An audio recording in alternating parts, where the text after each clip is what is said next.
ठीक नहीं आप चुप रहिए। अरे समझ चल रहा है, इसको किसका दिक्कत है? आई विल नॉट टॉलरेट। मैं इसको बर्दाश्त नहीं करूंगा।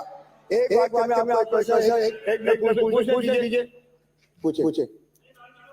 भारतीय जनता पार्टी सरकार 13 से 18 के बीच में कितने पेपर लीक हुए और पिछली सरकार के कितने पेपर लीक हुए, और ये जो एक प्रकरण है इसकी जांच कहां तक पहुंची, कितने मुलजिम गिरफ्तार हुए और इस जांच को कब तक आप पूरा कर देंगे? देखिए आगे उत्तर दिए। अरे आप माननीय सदस्य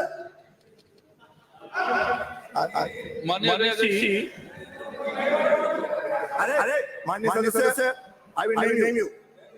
615 लोग एक्यूज्ड हैं और मैंने आपको जैसे बताया कि मेरे पास तो विवरण है 2021 में 5 बड़े कांड हुए थे, 22 में 10 हुए थे और 23 में 5 हुए थे। अगला प्रश्न हो गया, आप उत्तर नहीं सुनना चाह अगला प्रश्न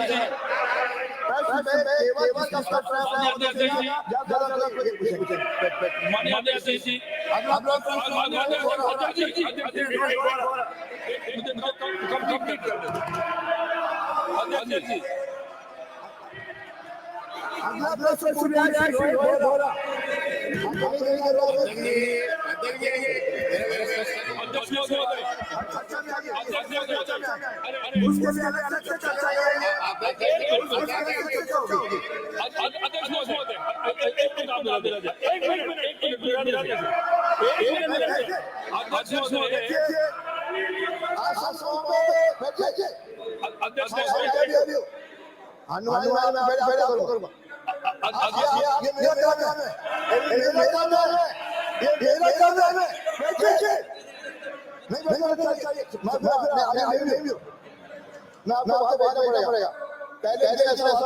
पहले तो मुझे कहना पड़े अनकंट्रोल नहीं होने दूंगा, हाउस को अनकंट्रोल नहीं होने दूंगा।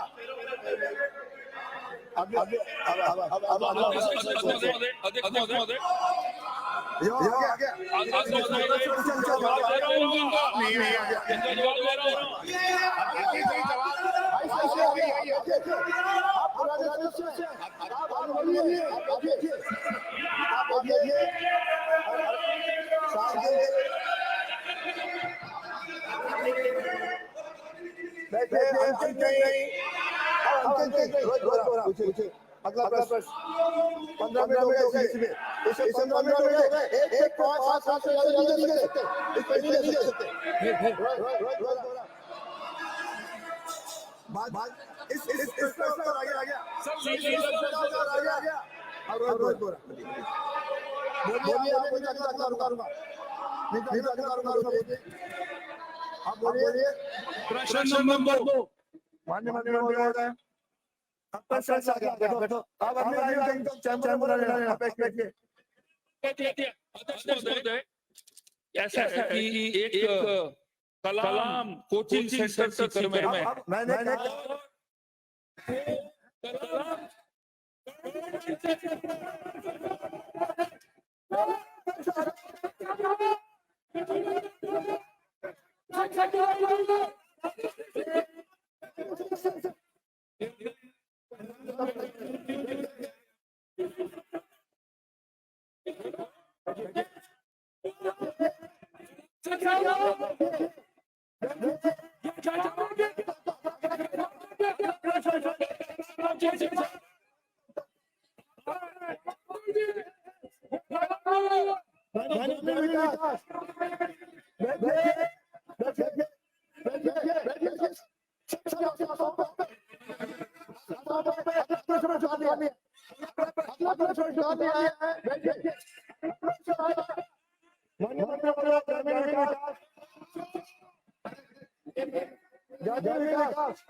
सभी कार्रवाई बंद।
किसी को देनी है क्रमांक 3 श्री गोविंद प्रसाद गोविंद प्रसाद प्रश्न संख्या 127।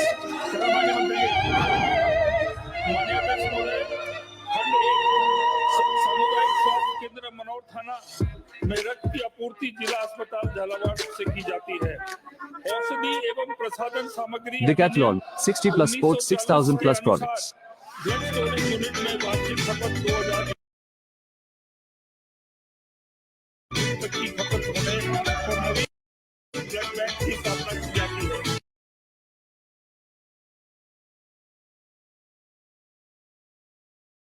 वर्तमान में CHC मनोर थाना में वार्षिक खपत 2000 unit Decathlon, visit the store or download the app. की स्थापना किया जा रहा है। वर्तमान में विचाराधीन नहीं है। भारत सरकार की ट्रॉमा गाइडलाइंस के अनुसार घायल व्यक्तियों को किन्हीं भी 50 किलोमीटर से अधिक परिवहन की आवश्यकता नहीं पड़े। इसी क्रम में प्रत्येक 100 किलोमीटर की दूरी पर एक ट्रॉमा सेंटर स्थापित किए जाने का प्रावधान है। झालावाड़ में मेडिकल कॉलेज में ट्रॉमा सेंटर स्थापित है। ट्रॉमा गाइडलाइन एवं गुण के अनुसार वित्तीय प्रावधान होने पर सामुदायिक स्वास्थ्य केंद्र मनोर थाना में ट्रॉमा सेंटर स्थापित किया जा सकेगा। खंड 2 विधानसभा क्षेत्र मनोर थाना जिला झालावाड़ में संचालित राजकीय चिकित्सालयों की सूची परिशिष्ट अ पर संलग्न है। विधानसभा क्षेत्र मनोर थाना में संचालित चिकित्सा संस्थानों के विशेषज्ञ चिकित्सक एवं नॉन गेजेटेड कैडर की स्वीकृति कार्यक्रत एवं रिक्त पदों की सूची परिशिष्ट ब एवं स पर संलग्न है। पदोन्नति के रिक्त पदों को डीसीपी के अंतर्गत पदोन्नत चिकित्सकों से पीजी पूर्ण चिकित्सक उपलब्ध होने पर यथासंभव भरने का प्रयास किया जाएगा। चिकित्सा अधिकारी के रिक्त पदों को भरने हेतु 1265 रिक्त पदों की भर्ती की कार्रवाई प्रस्तावित है एवं चिकित्सा अधिकारी दंत के रिक्त पदों पर भरने के लिए 172 पदों की रिक्विजिशन राजस्थान स्वास्थ्य विज्ञान विश्वविद्यालय जयपुर को भिजवाई जा चुकी है। चिकित्सा एवं स्वास्थ्य विभाग में नर्सिंग ऑफिसर के 8,750, फार्मासिस्ट के 3,076,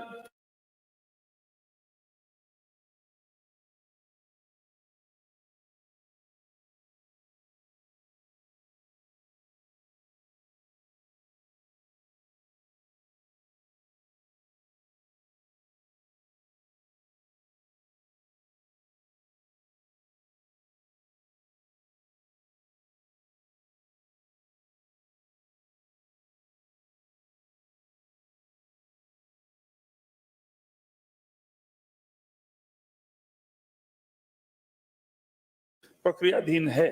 भर्ती प्रक्रिया पूर्ण होने पर उपलब्ध होने वाले कार्मिक का रिक्त पदों पर पदस्थापन करने का विचार किया जा सकेगा।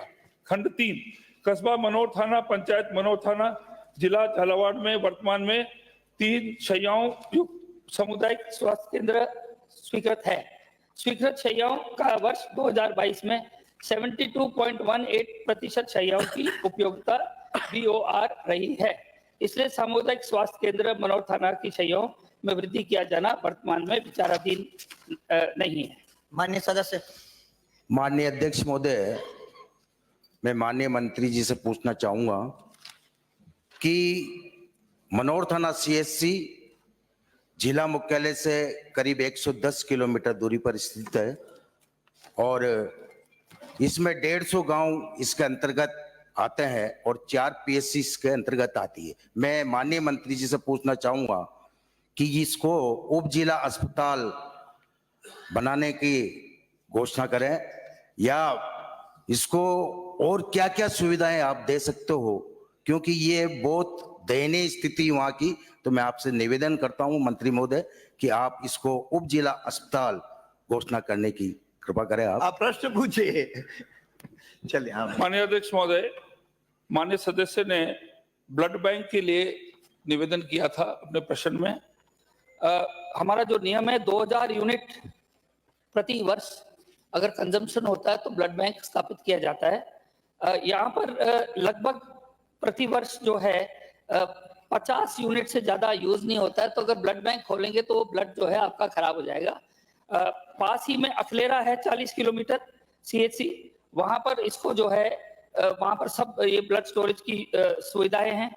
ट्रॉमा सेंटर के लिए भी आपने बोला था, तो झालावाड़ मेडिकल कॉलेज में बहुत ही सेपरेट बिल्डिंग और अल्ट्रा मॉडर्न आपका ट्रॉमा सेंटर बन रहा है, तो वैसा आपके लिए आपको उपयोग ज्यादा रहेगा, जिसके अंदर सब मशीनें बजाय कि एक छोटा आपके खोला जाए।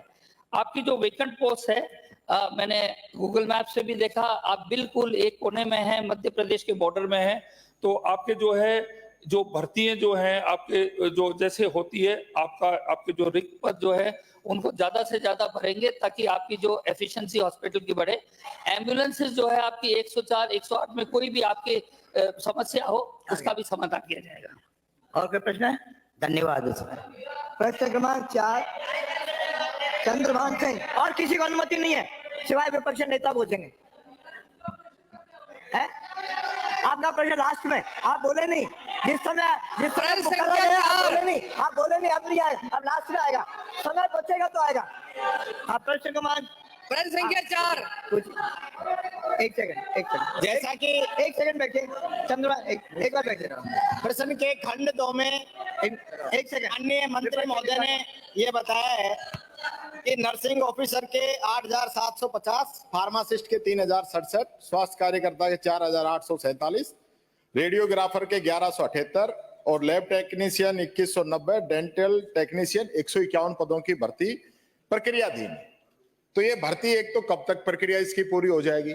दूसरा, क्या सरकार की जानकारी में है कि हमारे आसार्थी इन्हीं भर्ती को पूरी कराने के लिए लगातार आमरण अनशन कर रहे हैं सीफू के ऊपर, उसकी आपने क्या रणनीति बनाई है, कब तक आप इसको पूरा करना चाहते हैं?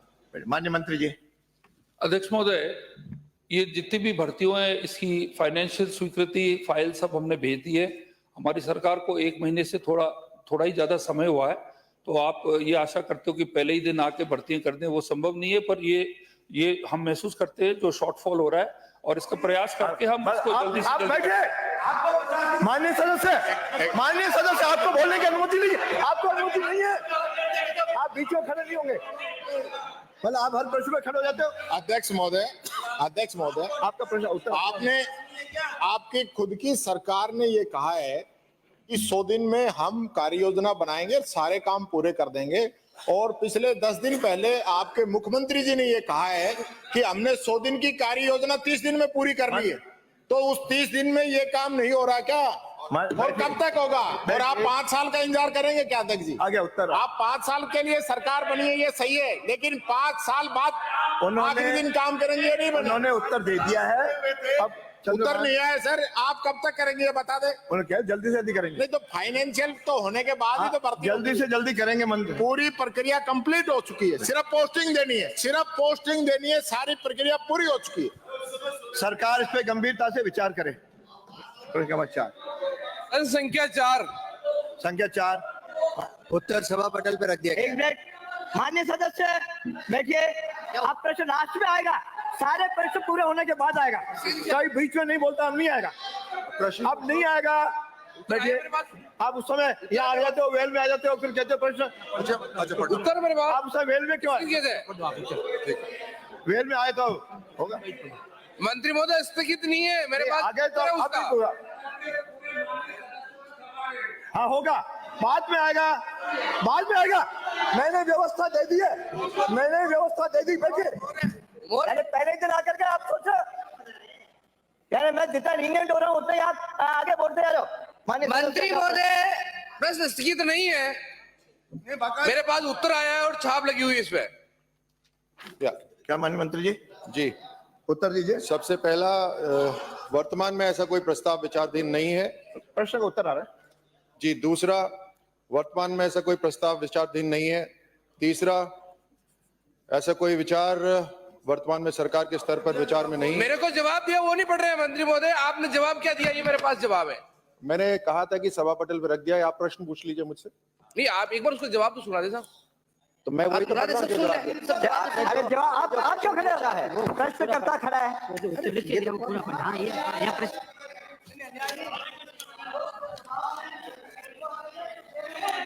माननीय मंत्री जी, माननीय मंत्री जी, अरे अरे बैठिए, बाकी सदस्य बैठिए, बैठिए, बैठिए, अरे बैठिए, बैठिए। माननीय सदस्य सब है, जिसका प्रश्न है उसको बोलने दीजिए।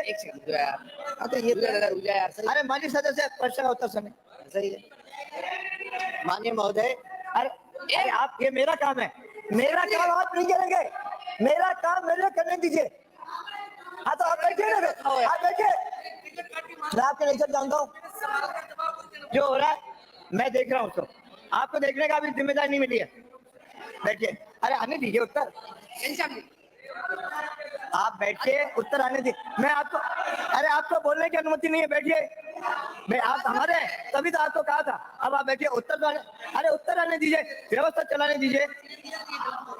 हाँ बोले, आप बैठिए, इसलिए कह रहा हूँ बैठिए, आपका इसलिए कह रहा हूँ बैठिए। माननीय स्पीकर महोदय, इनका जो प्रश्न है वो सबसे पहला है, क्या सरकार योजना में लाभान्वितों की निर्धारित सीमा 2 लाख में वृद्धि करने का विचार रखती है? उसका उत्तर यह है कि वर्तमान में ऐसा कोई प्रस्ताव विचार नहीं। मंत्री महोदय प्रश्न भी अलग है, जवाब भी अलग है। अरे ये उत्तर है मेरे पास है, उत्तर पढ़िए ना। आप कैसे उत्तर है मेरे पास, उत्तर पढ़िए। उत्तर मेरे पास ये इस तरीके की सदन की स्थिति। अरे उत्तर क्या है भाई? जी, आप ये देखिए, आपके सरकार के मंत्री को नहीं पता कि जवाब क्या देना है। प्रश्न कुछ लगा है, जवाब कुछ दे रहे हैं, क्यों यहाँ की गरिमा गिरा रहे हैं? माननीय स्पीकर महोदय, मंत्रियों को जो जवाब देना चाहिए उसकी तैयारी नहीं है, रिप्लाई नहीं आ रही है, और जवाब ही नहीं है। क्वेश्चन क्या है, जवाब क्या दे रहे हैं? वर्तमान में प्रदेश में बेरोजगार और युवाओं को बेरोजगारी भत्ता दिए जाने हेतु मुख्यमंत्री युवा संबल योजना लागू है। इस योजना में वर्तमान में सरवण जी, आप बैठो, मैं सक्षम कर लूंगा। 1,656 आशार्थियों को भत्ता दिया जा रहा है, जिसमें पुरुष आशार्थियों को 4,000 रुपए एवं महिला निशक्तजन एवं ट्रांसजेंडर आशार्थियों को 4,500 रुपए प्रतिमाह भत्ता दिया जा रहा है। दूसरा, तहसील चित्तौड़गढ़ में विगत 3 साल में कुल 3,106 आवेदन प्राप्त हुए हैं, जिसमें से 1,470 आशार्थियों को भत्ता दिया गया है। पुरुष आशार्थियों को 4,000 रुपए एवं महिला निशक्तजन व ट्रांसजेंडर आशार्थियों को 4,500 रुपए प्रतिमाह दिया गया है। विभागीय पोर्टल पर विधानसभा वार डाटा संधारण नहीं किया जाता है। तीसरा, जी हां, पूर्ववर्ती सरकार द्वारा बेरोजगारी भत्ता 3,500 रुपए प्रतिमाह तक करने की घोषणा की गई थी। वर्तमान में योजना अंतर्गत पात्र पुरुष आशार्थियों को 4,000 रुपए, महिला निषक्तजन व ट्रांसजेंडर आशार्थियों को 4,500 रुपए प्रतिमाह नियमित रूप से बेरोजगारी भत्ता दिया जा रहा है। पूरे प्रश्न एक। माननीय अध्यक्ष महोदय, सबसे पहले तो मुझे आपको संरक्षण चाहिए, क्योंकि इस जवाब का वास्तव में अधिकारी इस चीज को भ्रमित कर रहे हैं, क्योंकि 5 साल तक बीजेपी ने धरना, प्रदर्शन, ज्ञापन सब कुछ किया था। आप प्रश्न पूछिए। मैं प्रश्न ये कर रहा हूं कि युवा बेरोजगार का एक तो भत्ता बढ़ाने की बात हुई, बेरोजगार भत्ता देने की पात्रता का पंजीकरण विधि क्या है? आज की तारीख में कितनों बेरोजगार आवेदन लंबित हैं, पात्र कितने हैं, अपात्र कितने हैं? एक तो ये बताएं। दूसरा, कुल कितनी राशि महिला एवं पुरुष अन्य पात्र को दी गई है? जिलेवार सूची हम उपलब्ध करवाएं। बैठिए माननीय मंत्री। बाद में पूछो ना। माननीय स्पीकर महोदय, ये जो योजना है ये 2007 में शुरू करी गई थी और 2007 में इस योजना का नाम अक्षत योजना था। तब उस समय के हिसाब से जो राशि थी वो निर्धारित कर दी गई थी। अगर सदन चाहता है तो मैं यहां पटल पे रख सकता हूं। उसके बाद 2009 में इसमें परिवर्तन करा गया, इसमें कौशल को जोड़ा गया, इसका नाम अक्षत कौशल रखा गया। उसके बाद 2012 फिर 2019 में इसके नाम भी बदले गए, इसमें राशि भी बढ़ाई गई क्योंकि समय के हिसाब से राशि बढ़ाई जा रही। शुरुआत में 2007 में जब ये योजना शुरू हुई तब एक सीमित मात्रा में जो कैप था, अपर लिमिट था, वो एक सीमित मात्रा में था। उसको बढ़ा दिया गया बाद में, उसको 2 लाख, अधिकतम 2 लाख युवाओं को एक समय पे 2 साल तक लगातार ये दिया जाएगा। इसके अंदर आज की तारीख में 1,86,656 आज की तारीख में युवा हैं जिनको ये मुख्यमंत्री युवा संबल योजना अंतर्गत लाभार्थी हैं। और आज की तारीख तक यानी 2007 से लेकर आज की तारीख तक इसमें 6,38,621 ये सारे लाभार्थी हैं। अभी जब मैं अपने साथी को ये बताना चाहूंगा कि इसमें पात्र होने की कुछ शर्तें होती हैं और अपात्र भी हो सकते हैं। इसके अगर आप चाहें तो मैं वो यहाँ पर पढ़ सकता हूँ आपके लिए। नहीं, वो आप इनको दे देना। आप तो यहाँ बाद में आप संक्षिप्त उत्तर दे सकते अध्यक्ष हैं। महोदय, हाँ, दूसरा कोई बैठिए। नहीं, दूसरा प्रश्न। इतने बेरोजगार युवाओं के फार्म लंबित पड़े हैं, अधिकारी है वहां है नहीं, कर्मचारी वहां है नहीं, और अभी मैंने इतना पूछा कि मेरे वहां कितने लंबित हैं, कितने अपात्र आपने किए हैं, कितने पात्र हैं, एक बात वो बता दें। और जिनको आपने निरस्त किए हैं वहां जितने भी आवेदन आए उनके 10% फार्म ही हो, भली ये सरकार रही हो, ये इन्होंने भी यही घुमा फिरा के जवाब दिया है। आप जब यहाँ बैठते थे अध्यक्ष महोदय तो आपको ध्यान में है, तो घुमा फिरा के जवाब दिए हैं। युवा बेरोजगारों को भत्ता देने की जो अपन फार्म निरस्त करते हैं उनकी क्या विधि है? क्योंकि जो फार्म आते हैं उनको केवल 2 से 5% फार्म रखते हैं, वरना सब फार्म रिजेक्ट करते हैं। मेरे वहां आज की तारीख में चित्तौड़गढ़ जिले में कितने तो पात्र हैं, कितने अपात्र हैं, इतने का आप बता दें। माननीय मंत्री जी। चित्तौड़गढ़ तहसील के अंदर जैसे मैंने पहले बताया, माफ कीजिए, क्षेत्र चित्तौड़गढ़ का है, क्षेत्र चित्तौड़गढ़ जिला नहीं लिखा है। पिछले 3 साल से 3,106 आवेदन प्राप्त हुए हैं और आज की तारीख में 1,470 आशार्थियों को भत्ता दिया जा रहा है। इसके अंदर जो आवेदन जिनके इसमें चेकिंग होती है, डॉक्यूमेंट्स की चेकिंग होती है, कुछ एक होते हैं जिन्होंने अपना इंटर्नशिप नहीं करी हुई होती, कुछ होते हैं जिनको अप्रेंटिसशिप के लिए भेजा जाता है। जब वो पूरे पात्र बनते हैं तभी उनको आगे एक्सेप्ट करा जाता है। मैं माननीय अपने साथी को बताना चाहूंगा कि 1 महीने के अंदर अंदर हम सारे डॉक्यूमेंट चेक कर लेते हैं और जो एक प्रोबेबल कैंडिडेट होता है उसको लाभ बेनिफिट मिलना विदिन 1 मंथ शुरू हो जाता है। जैसे जैसे जो 2 लाख की सीमा होती है, जो कैप होता है, उसमें से जैसे कम होते हैं, जैसे अभी 1,86,000 है तो तकरीबन 15,000 का जो गैप है अभी उसकी चेकिंग चल रही है और उसको हम भरते रहेंगे। जैसे अपात्र होते जाते हैं यहाँ से जो हमारा डिपार्टमेंट है वो उसकी पूर्ति करता रहता है। श्री राजकुमार रोत। अध्यक्ष महोदय, उतार लिया पहले। एक मिनट, एक सेकंड। इसमें एक तो जो आपका खंड ब में जो आपने उत्तर दिया है वो बड़ा अजीब, अध्यक्ष जी, कि हम विधानसभा वाइज डाटा संधारण नहीं कर सकते। तो मेरा तो एक पहला क्वेश्चन तो ये है मंत्री जी से कि क्या सरकार विधानसभा वाइज डाटा करने में सक्षम है या नहीं है, 1 नंबर। दूसरा नंबर बात यह है कि आपने बीजेपी के घोषणा पत्र में कहा गया कि हम सभी बेरोजगार युवाओं को भत्ता देंगे। अब जो सरकार भत्ता दे रही है इसने कुछ क्राइटेरिया लगा रखे हैं, तो क्या ये सरकार 100 दिन की कार्य योजना के अंदर सभी राजस्थान के बेरोजगार युवाओं को भत्ता देने का विचार रखती है या नहीं? माननीय स्पीकर महोदय, जैसे मैंने आपको शुरू में यहाँ पे सदन में बात रखी थी कि 2007 में सबसे पहले बेरोजगारी भत्ता की जो योजना थी अक्षत योजना के नाम से शुरू हुई थी।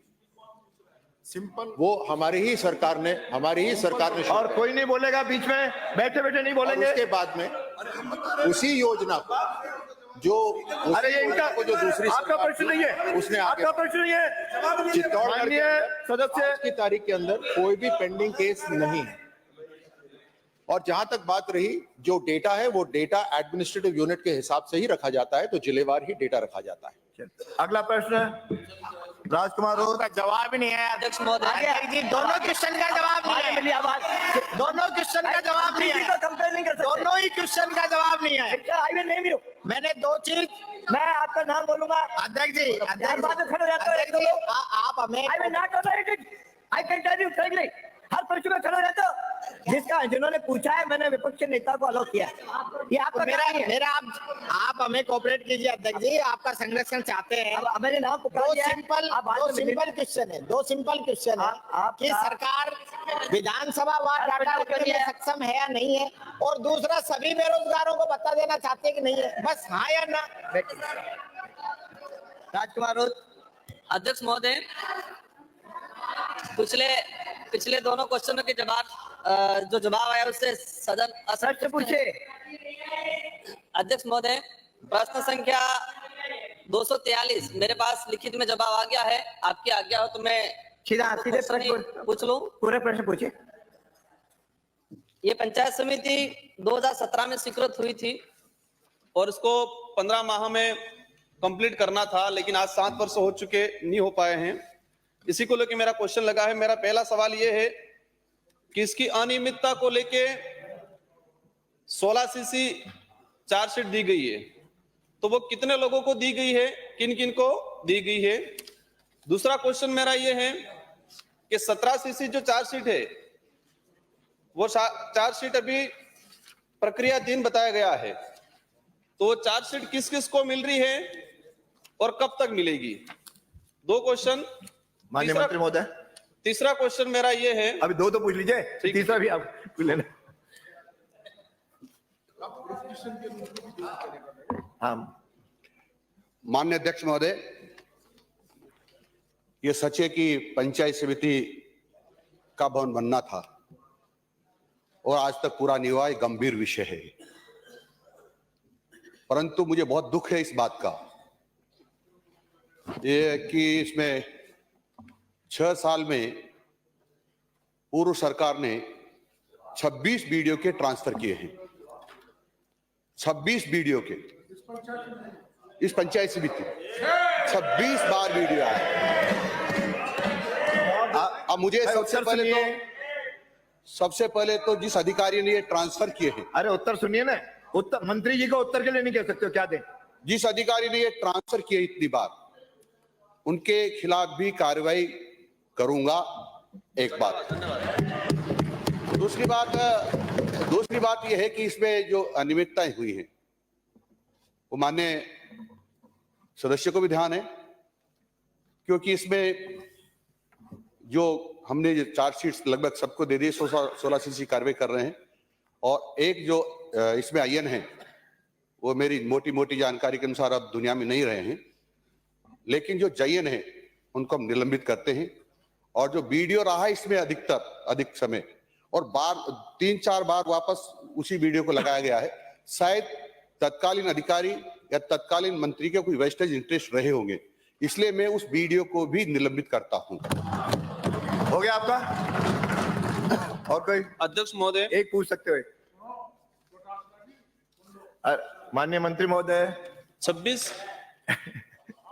हाँ पूछे। मेरा क्वेश्चन ये है कि जो फर्म काम कर रही थी उस फर्म को ब्लैक लिस्टेड किया गया है, लेकिन वही फर्म और उस फर्म से रिलेटेड जो व्यक्ति है उसकी दूसरी फर्म पूरे जिले में काम कर रही है। अब गवर्नमेंट का सर्कुलर है कि जो फर्म जिस डिस्ट्रिक्ट में अगर ब्लैक लिस्टेड होती है तो वो डिस्ट्रिक्ट या संभाग में उस फर्म से दूसरी जगह काम नहीं हो सकता है। तो क्या विभाग ने क्या इस फर्म के द्वारा दूसरी जगह और उस फर्म से रिलेटेड जो व्यक्ति है उसकी दूसरी जो फर्म है वो जिले में काम कर रही है तो उस पे क्या कार्रवाई करेंगे मंत्री जी, ये उत्तर दें। माननीय अध्यक्ष महोदय, इस फर्म को जो ब्लैक लिस्टेड किया है, हम राजस्थान के सभी जो विभाग है जो निर्माण का काम करते हैं उनको भिजवा देंगे। और जैसा माननीय सदस्य का यह भी कहना है कि वो दूसरी फर्म भी है यदि उसी के नाम से है और यह फर्म में सदस्य वही है, नाम दूसरा है, सदस्य वही है, तब भी हम सूचना सबको दे देंगे ताकि वो संबंधित डिपार्टमेंट जिनमें काम करते हैं उनको ब्लैक लिस्टेड मान करके आगे काम ना दे।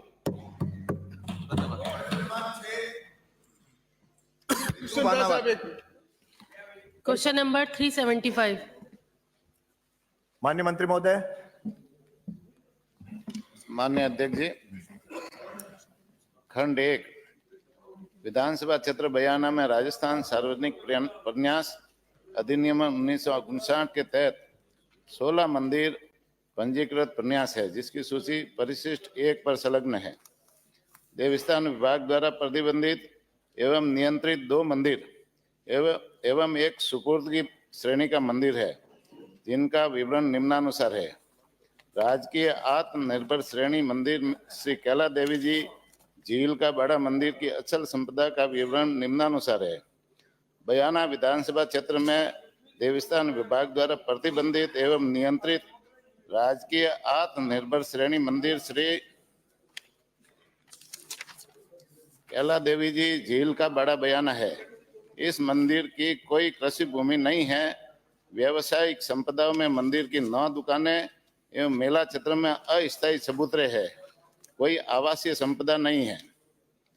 राजकीय आत्मनिर्भर श्रेणी मंदिर श्री उषा जी किला बयाना की अचल संपदा में मंदिर परिसर है। सुपुर्दी श्रेणी में देवस्थान विभाग द्वारा नियंत्रित राजकीय सुपुर्दी श्रेणी का एक मंदिर श्री ब्रज दुले जी बयाना है। मंदिर श्री ब्रज दुले जी अचल संपदा में परिसर है। खंड 2 राजकीय आत्मनिर्भर श्रेणी मंदिर श्री कैला देवी जी झील का बड़ा मंदिर की कृषि तथा व्यावसायिक आवासीय संपत्तियों का विवरण निम्नानुसार है। बयाना विधानसभा क्षेत्र में देवस्थान विभाग द्वारा प्रतिबंधित एवं नियंत्रित राजकीय आत्मनिर्भर श्रेणी मंदिर श्री कैला देवी जी झील का बड़ा बयाना है।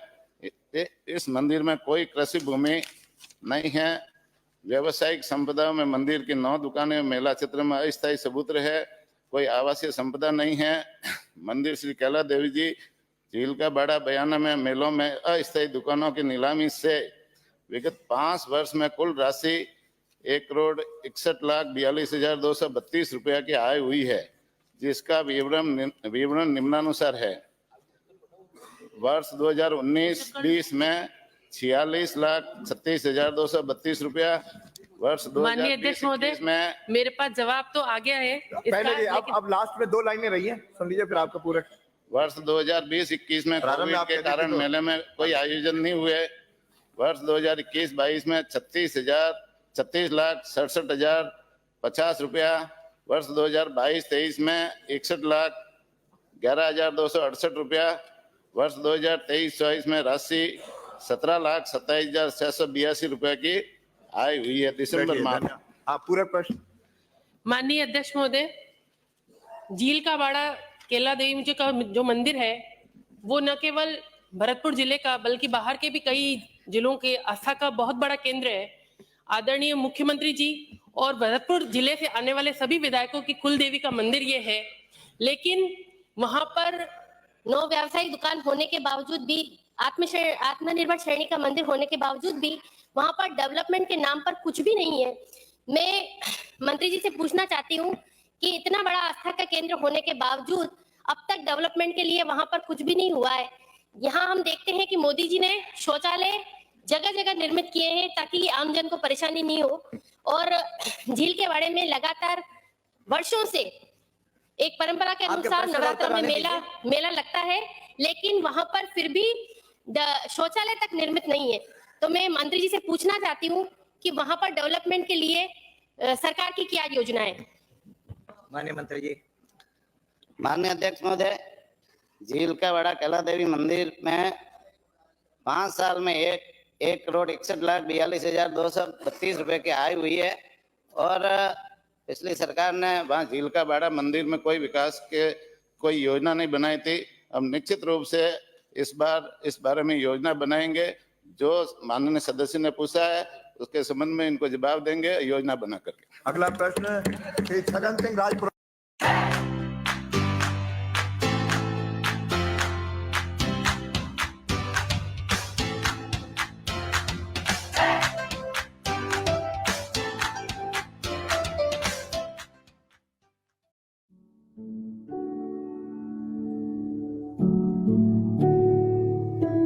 ऐसे तो फिर प्रश्न 4 होंगे, फिर उत्तर ही नहीं आएंगे आपके। माननीय मंत्री महोदय। अरे बैठिए। हाँ माननीय मंत्री महोदय आप बोलिए। माननीय मंत्री महोदय आप बोलिए। आप बैठिए। आपका प्रश्न नहीं है। मैं अत्याचार नहीं कर रहा। प्रश्न संख्या 1, निर्माण कार्यों में नियोजित श्रमिकों हेतु भवन एवं अन्य सन्निर्माण श्रमिक कल्याण मंडल द्वारा पंजीकृत श्रमिकों हेतु योजनाओं का विवरण परिशिष्ट 1 पर संलग्न है। ऐसी 13 योजनाएं। प्रश्न नंबर 2 का जवाब है जी नहीं। मंडल कोष से शुभ शक्ति योजना के अंतर्गत विगत 5 वर्षों में हित लाभ के रूप में आवेदकों को कुल रुपए 157.63 करोड़ का हित लाभ दिया गया है। पूरक प्रश्न। माननीय अध्यक्ष महोदय, मेरा आपके माध्यम से प्रश्न है कि विगत 5 वर्षों में और विधानसभा में कितने अविवाहित बेटियों को प्रोत्साहन हेतु 55,000 रुपए दिए गए। माननीय मंत्री जी। इसमें शुभ शक्ति योजना है इन बालिकाओं के लिए जिनको संबल दिया गया है और टोटल जो रजिस्ट्रेशन हर 13 योजनाओं का हुआ है, जो 13 योजनाएं जिसे लाभान्वित किया जाता है वो 32.63 लाख का हुआ है। ये सीधा सीधा आंकड़ा इनको विशेषकर शुभ शक्ति को कितना दिया गया ये माननीय सदस्य को मैं सूचित कर दूंगा। लेकिन शुभ शक्ति योजना में करीबन 2.46 लाख आवेदन आए थे, तो उसमें शिकायतें मिली थी। 2022 में शुभ शक्ति योजना के 2.28 लाख आवेदन लंबित थे। इनको वेरीफाई किया जा रहा है और वेरीफाई किया गया तो 92,000 आवेदन गलत पाए गए। तो शुभ शक्ति योजना के फर्जी आवेदन बड़ी संख्या में आने के कारण उनकी वेरीफाई करने की प्रक्रिया चल रही है। जैसे ही प्रक्रिया पूरी हो जाएगी मैं आपको संख्या की अवगत कराऊंगा। ये आपका प्रश्न नहीं है, आपका नहीं है। आप बैठिए। आप बैठे। माननीय सदस्य और माननीय सदस्य, किसी जिसका पूरा प्रश्न है वही केवल 2 पूरा प्रश्न पूछेगा। आप बीच में नहीं बोलेंगे। हाँ, आप पीड़ा मंत्री से मिलकर करिए। अगला प्रश्न कोई है क्या पूरा? माननीय अध्यक्ष महोदय, जैसा कि मंत्री महोदय ने मुझे आश्वस्त किया है, मुझे विश्वास है कि जो 5 वर्षों में मेरे विधानसभा क्षेत्र में अविवाहित बच्चियों के विवाह के समय प्रोत्साहन राशि नहीं दी थी, मुझे विश्वास है कि आगामी समय में इस योजना को जरूर देंगे। धन्यवाद। श्री लक्ष्मण राम। इनका जवाब दे दूं? नहीं हो गया आपका, आगे प्रश्न उत्तर। श्री लक्ष्मण राम। माननीय अध्यक्ष महोदय, क्वेश्चन नंबर 364। माननीय मंत्री जी।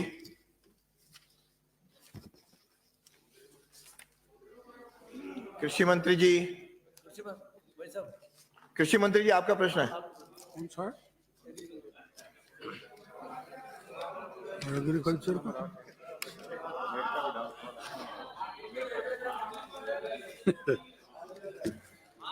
8 नंबर अभी बता।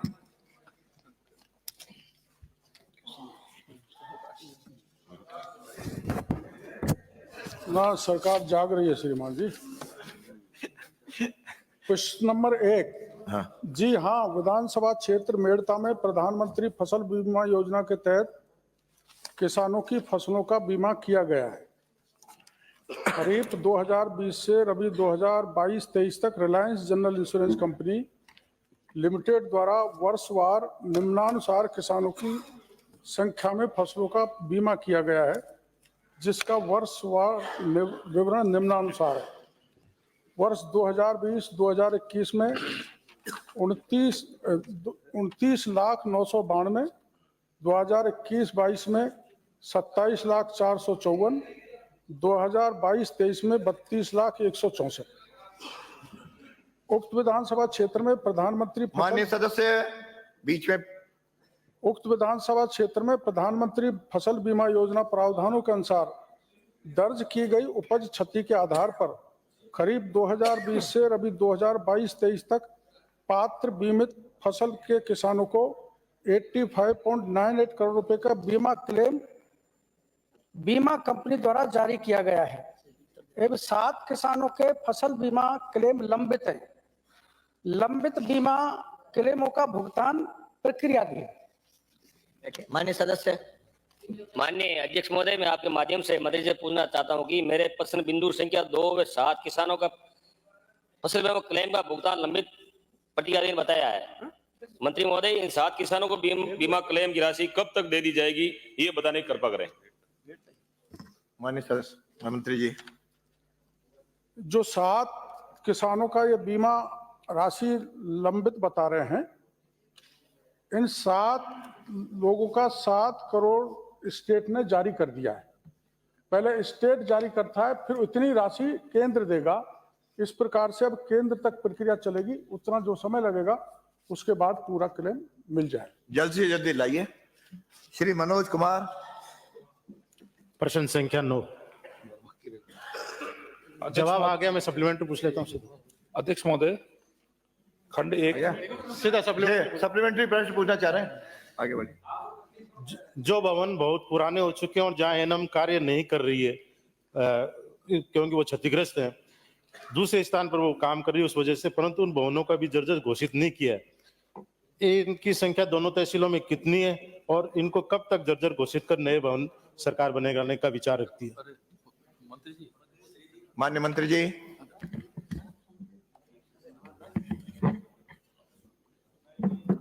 खंड 1 ब्लॉक विधासर में। जवाब तो आ गया, मैं सप्लीमेंट्री पूछ। पूरे प्रश्न का उत्तर दीजिए। प्रश्न मान लिया, पढ़ा हुआ।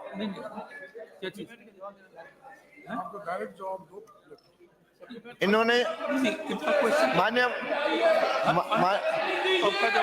अरे शांत रहिए, शांत रहिए, शांत रहिए। एक बार दोबारा दोबारा बोल दीजिए। जो भवन बहुत पुराने हो चुके हैं और जहां एनएम कार्य नहीं कर रहे क्योंकि वो क्षतिग्रस्त भवन है, परंतु इन भवनों का अभी तक आपने जर्जर घोषित नहीं किया है। दोनों तहसीलों में इनकी संख्या कितनी है और इनको कब तक जर्जर घोषित कर यहाँ नए भवन बनाने का सरकार विचार रखती है? माननीय अध्यक्ष महोदय, सबसे पहली जो भी जर्जर भवन है वो पीडब्ल्यूडी सर्वे आइडेंटिफाई करती है, उसका सर्टिफिकेशन करती है और उसके बाद जो है जर्जर हालत में जब भवन होता है तो उसको गिरा के और नया भवन बना दिया जाता है। इसके अंदर जो कोई हम आइडेंटिफाई करते हैं, आपके कोई प्रस्ताव है आप भेजिए, हमारे पास भी बजट है, कुछ पीडब्ल्यूडी से होते हैं तो उसका सर्वे करा के देखकर हम आपको सूचना हम आपको देंगे इसके बारे में। और प्रश्न दूसरा सवाल का मूल जवाब ही नहीं आया कि कितने भवनों में एनएम। मैं तीसरी बार नोट कर रहा हूँ आपको। हर प्रश्न में बोल जाते हो क्या सदन के आपको नया समझ करके ये सोच रहे हो? आई will not tolerate it. Simple सा सवाल है कि कितने भवनों में एनएम काम नहीं करे क्योंकि वो क्षतिग्रस्त हो गए बरसात की वजह से या बहुत पुराने की वजह से के, पर विभाग ने अभी लिखा नहीं है पीडब्ल्यूडी का या कहीं भी, वो तब तक लिखे नहीं कि नहीं पीडब्ल्यूडी जर्जर घोषित नहीं करेगी। दोनों तहसीलों में कितने भवन है ये और कब तक इनको जर्जर घोषित करके? और अध्यक्ष महोदय, मूल प्रश्न जो है वो नांगली जी का उन्होंने पूछा, उसका मेरे पास जवाब है। अब आप कह रहे हैं कि फलानी जगह केवल सुजानगढ़ और बीदा आपको मैंने नियम बता दिए। नियम क्या है? सुजानगढ़ और बीदा सर, 2 तहसीलों की बात है। 2 तहसीलों की बात करी। उसकी जांच करा लेंगे। मेरे पास आपका प्रपोजल आप भेज दीजिए, उसकी जांच श्रीमती करा के इंदिरा जर्जर हालत में तो करेंगे। ठीक है, बैठिए मंत्री जी। प्रश्न संख्या 10। माननीय मंत्री जी, कौन सा मंत्री है? सूचना प्रौद्योगिकी। अरे हो रहा मुझे मेरे ध्यान है। पास जवाब आ गया। शिविर कोई कुमार, बात I will नहीं, name कोई you. बात नहीं। मैं आई विल नेम यू। जवाब मेरे पास आ गया। हम नहीं मेरा काम आप नहीं करेंगे, मेरा काम मैं करूंगा। मेरा काम मुझे आता है, मैं करूंगा। आप बैठिए। अध्यक्ष महोदय, जवाब आ गया। मैं रिप्लाई क्वेश्चन पूछ सकती प्रश्न का उत्तर आने दे। आप सोचते हैं डॉक्टर सर जी, आप माननीय सदस्य हैं, आप हमारे सम्मानीय हैं। आप राजो, आप राजे। अब उनको कहे माननीय मंत्री जी, सदन का मजाक बना रहे। आप बैठिए। अरे उत्तर रहने दीजिए, आप बैठिए। उत्तर, अरे उत्तर दे रहे। मेरा काम है, मेरा काम आप नहीं करेंगे। अरे मेरा काम मैं करूंगा उनको। आप बैठे, मैं कह रहा हूँ कि आप बैठे। I will name you. मैं आपका नेम लूंगा। I will name you. क्या आज मुझे मजबूरन कीजिए, क्या तो मुझे बाहर नहीं भेजना पड़े। जवाब मेरे पास आ गया है। अरे ये मेरा जवाब मेरे पास आ गया है। उत्तर आने मैं दे, पहले रिप्लाई उत्तर आने दे, उत्तर आने दे, फिर आप- इसी बात पे आपका सुनूंगा। मैं एक व्यवस्था का समस्या बना रहे 3-4 लोगों ने। आज जिस प्रकार से सदन में मंत्री जवाब नहीं दे पा रहे हैं, मंत्रियों को तैयारी नहीं है, मंत्रियों को ये नहीं पता कि मेरा क्वेश्चन भूल गया है, ये इससे बड़ी बात क्या हो सकती है? इसका जवाब के लिए तैयारी करके आए। बैठिए, बैठिए। अब ये उत्तर आ रहा है। बैठिए, उत्तर आ रहा है। अरे उत्तर आ रहा है, उत्तर। माननीय स्पीकर महोदय, आई मान बिंदु संख्या 1 पे उसका जवाब है जी हाँ, ये सही है कि प्रदेश में- अध्यक्ष महोदय, मेरे पास जवाब आ गया है और मैं सीधा, क्योंकि समय नहीं है, इस वजह से मैं रिप्लाई क्वेश्चन पूछ सकती हूँ। इनके पूरक प्रश्न पूछेंगे। नहीं, इन्होंने कहा उत्तर आ गया, मान मेरे लिया। पास आप पूरक प्रश्न पूछें। जो मैंने पूछा उसका जवाब आ गया है। 24 लाख और 56,000 महिलाओं को फोन वितरण कर चुके हैं। 1 करोड़ का लक्ष्य था और दोबारा से इसमें संशोधन करके 40 लाख महिलाओं को देने का लक्ष्य रखा गया था। उसमें से 24 लाख और 56,000 को मिल चुका है। मैं ये पूछना चाहती हूँ अध्यक्ष महोदय, आपके माध्यम से मंत्री महोदय से, कि जिस तरीके से जवाब दिया गया है कि इस योजना में महिलाओं को हुए लाभ और जनहित का परीक्षण करके स्मार्ट फोन योजना के आगामी निर्णय लिया जाएगा, कि इसमें हुए लाभ। तो मैं आप सबसे पूछना चाहती हूँ कि जिस तरीके से कोरोना आया, कोरोना के बाद में सभी बालक और बालिकाएं ऑनलाइन पढ़ाई करने का एक ट्रेंड बन गया है। सारे बालक और बालिकाएं ऑनलाइन पढ़ाई करते हैं। तो मैं आपसे पूछना चाहती हूँ, सदन के अंदर जितने भी लोग हैं, चाहे पक्ष के विपक्ष हो, सबके बालक ऑनलाइन पढ़ाई करते हैं। क्या गरीब लोगों की बालिकाएं ऑनलाइन पढ़ाई करने की हकदार नहीं है? क्या परीक्षण करेंगे? क्या ऑनलाइन पढ़ाई करने के हकदार नहीं है? तो क्यों जनहित का क्या परीक्षण करेंगे? आप सीधा जवाब दीजिए कि बची हुई बालिकाओं को मोबाइल फोन देंगे, जवाब सुनिए, करेंगे या नहीं करेंगे? जवाब तो सुनिए, जवाब तो सुनिए। आप अंतिम बता दीजिए। जो माननीय स्पीकर महोदय, सर इनका जो प्रश्न था वो शेष महिलाओं को क्या दिया जाएगा, उसके लिए ये उत्तर दिया था। हमारी सरकार की और केंद्र सरकार की भी और राज्य सरकार की भी अनेकों योजनाएं हैं जिसमें डिजिटल हमने पूरा भारत डिजिटाइज करा है। घर घर तक, गांव गांव तक फाइबर ऑप्टिक गया है। तो ये जो प्रश्न जो पूछा है कि क्या हम ये स्वीकार करते हैं? प्रश्न का समाप्त। बिल्कुल, हम हर तरह प्रश्न से का समाप्त। पूरे हिंदुस्तान के अंदर प्रश्न का डिजिटल समाप्त। शिक्षा पहुंचाने की हर प्रश्न का समाप्त हो गया। प्रश्न का समाप्त। प्रक्रिया के भाई, मैं जब आए मांगे मिस्टर अधिकारी, मैं जब तक खड़ा हूं कोई नहीं जाएगा। मैं सीएस को लिखना पड़ेगा। अब फिर क्या, ये बहुत समय से हो रहा है, अब नहीं होगा। आप बैठ जाइए। ये अपमान हुआ या नहीं हुआ आपको सबको पता है। स्पीकर महोदय को पता है। बैठ जाइए। बार बार बीच में खड़े हो, हर बार खड़े हो जाते हैं। बैठ जाइए आप। मानिए सदस्य, बैठिए। I am on the next. बैठ जाइए आप। आई ऑन द नेक्स्ट। बैठिए, मानिए, बैठिए, बैठिए। माननीय सदस्य बैठिए। प्रक्रिया के नियम 50 के अंतर्गत प्राप्त स्थगन प्रस्तावों की व्यवस्था। मुझे माननीय सदस्यों को सूचित करना है कि निम्नलिखित स्थगन प्रस्तावों की सूचना प्राप्त हुई है। पहला, प्रदेश में आप बैठे, मैं आई एम चेयर बैठे, धारीवाल जी आई विल नेम यू, मैं बैठे बैठे बैठे, आपको बैठना है, बैठे बैठे, मैं कह रहा हूँ बैठे, धारीवाल जी बैठे, धारीवाल जी बैठे, धारीवाल जी आई विल नॉट, मैं स्थगन प्रस्ताव की व्यवस्था दे रहा हूँ, मैं व्यवस्था दे रहा हूँ, स्थगन प्रस्ताव की व्यवस्था दे रहा हूँ, बैठे, आप बैठिए, आई एम टेलिंग यू, आप बैठिए। मैं स्थगन प्रस्ताव की व्यवस्था दे रहा हूँ। क्या मैं इनके नाम ले लूंगा? शून्य काल में पॉइंट ऑफ ऑर्डर नहीं होता। मुझे माननीय सदस्यों को सूचित करना है कि निम्नलिखित स्थगन प्रस्ताव की सूचना प्राप्त हुई है। प्रदेश में राजीव गांधी युवा मित्र योजना अंतर्गत रोजगार प्राप्त शिक्षित युवकों की सेवाएं समाप्त करने से उत्पन्न स्थिति विषयक स्थगन प्रस्ताव निम्नलिखित माननीय सदस्यों से प्राप्त हुए हैं। श्री हरिमोहन शर्मा, श्री अमित चाचान, श्री अमीन कागजी, श्री अनिल कुमार शर्मा, श्री रोहित बोहरा, श्री लक्ष्मण, श्री विद्याधर सिंह, श्री वीरेंद्र सिंह, सुश्री रीटा चौधरी, श्री राजकुमार रोत।